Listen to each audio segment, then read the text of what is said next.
Welcome to the Slop Temple. We pray this video helps. You're starting immediately. Open Microsoft Word and sign in so autosave and OneDrive work. Pick blank document or a relevant template to skip formatting overhead.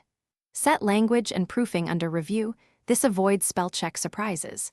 Name the file and choose a save location. Make sure autosave is toggled on if you want continuous backups. Once done, adjust page layout margins and orientation for your needs, because correct layout upfront saves time later and prevents rework. Now build and shape content.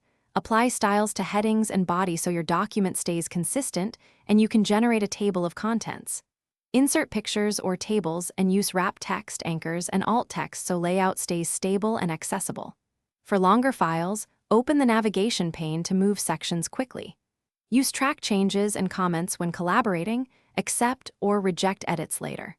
Once you've structured content, update fields and captions so cross-references remain accurate throughout the document. Finish strong. Run spelling and grammar and use read aloud to catch flow issues. Editor offers style suggestions that improve clarity. Save a final version, then export to PDF for distribution or print with correct page range and settings. Share via OneDrive link or attach a copy. If layout or formatting looks wrong after sharing, clear direct formatting from problem text and reapply styles or disable compatibility mode. That fixes most glitches. Finally, restart Word if functions behave oddly. It often resolves cache state errors. Thanks for watching. Consider subscribing if we helped you.